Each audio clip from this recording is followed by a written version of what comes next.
ಗಂಡ ಹೆಂಡತಿ ಹೆಂಗಿರ್ಬೇಕು ಅಂತ?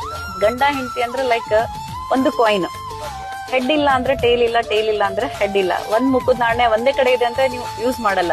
ಹಾಗಿರ್ಬೇಕು. ಎಲ್ರಿಗೂ ಇರುತ್ತೆ ಮದ್ವೆ ಆದ ತಕ್ಷಣ ಗಂಡ ಹೀಗಿರ್ಬೇಕು, ನನ್ಗೆ ಅಲ್ಲಿ ಕರ್ಕೊಂಡು ಹೋಗಿಲ್ಲ, ನನ್ಗೆ ಅದ್ ಕೊಡ್ಸಿಲ್ಲ, ನನ್ ಮಾಡಿಲ್ಲ, ನನ್ನ ಹತ್ರ ಟೈಮ್ ಕೊಟ್ಟಿಲ್ಲ ಅಂತ. ಅದ್ ಹಾಗೆ ತಿಳ್ಕೊಬಾರ್ದು. ಅದನ್ನಂದ್ರೆ ನಾ ಹೇಳ್ತೀನಲ್ಲ, ಅವ್ರು ನಮ್ ಟೈಮ್ ಕೊಟ್ಟಿಲ್ಲ ಹಾಗೆ ಹೀಗೆ ಅನ್ಕೊಂಡ್ರೆ ಅದ್ ನಾವ್ ಹಾಗೆ ಅನ್ಕೊಂತೀವಿ. ಇಷ್ಟು ಟೈಮ್ ಅವ್ರು ದುಡಿತಿದ್ದಾರೆ ಅಂತ ಅನ್ಕೊಂಡ್ರೆ ಅದಕ್ಕೆ ನಾವು ಅವ್ರಿಗೆ ಸಪೋರ್ಟ್ ಆಗ್ಬೇಕು. ಆ ಟೈಮನ್ನ ಅವ್ರ ಜೊತೆ ನಾವ್ ಇದ್ರೆ, ನಾನ್ ಇದೀನಿ, ನೀವು ಹೋಗ್ ಬನ್ನಿ, ನೀವು ಮಾಡ್ಕೊಂಡ್ ಬನ್ನಿ ಅಂತ. ಹಂಗಾಗಿ ಎಲ್ರಿಗೂ ಹೆಣ್ಮಕ್ಳಿಗೆ ನಾನು ಹೇಳೋದಂದ್ರ, ಟೈಮ್ ಕೊಟ್ಟಿಲ್ಲ, ಚಿಕ್ಕ ಚಿಕ್ಕ ವಿಷಯಗೆಲ್ಲ ಜಗಳ ಮಾಡ್ಕೊಂಡು ನನ್ಗೆ ಅದು ಕೊಡ್ಸಿಲ್ಲ ಇದು ಕೊಡ್ಸಿಲ್ಲ ಅನ್ನೋದು ಬೇಡ.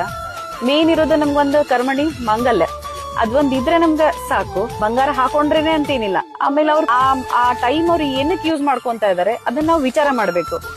ಎಲ್ರೂ ಒಂದೇ ತರ ಇರ್ತಾರಂತಿಲ್ಲ, ಕೆಲವೊಬ್ರು ಸುಳ್ಳು ಹೇಳಿನೂ ಹೋಗೋರ್ ಇರ್ತಾರೆ, ಇಲ್ಲ ಹಾಗೆ ಹೀಗೆ ಅಂತ. ಅದನ್ನ ನಾವು ತಿಳ್ಕೊಂಡು ಅವ್ರು ಮಾಡುವೇ ಕರೆಕ್ಟ್ ಇತ್ತಂದ್ರೆ, ಅವ್ರಿಗೆ ಇನ್ನೂ ಸ್ವಲ್ಪ ಸಪೋರ್ಟ್ ಮಾಡಿದ್ರೆ ಅವರು ಇವತ್ತಿಗೆ ಅವ್ರು ಇದ್ದಿದ್ದನ್ನ ಮನ್ಸಿನ ರೀಚ್ ಆಗ್ತಾರೆ.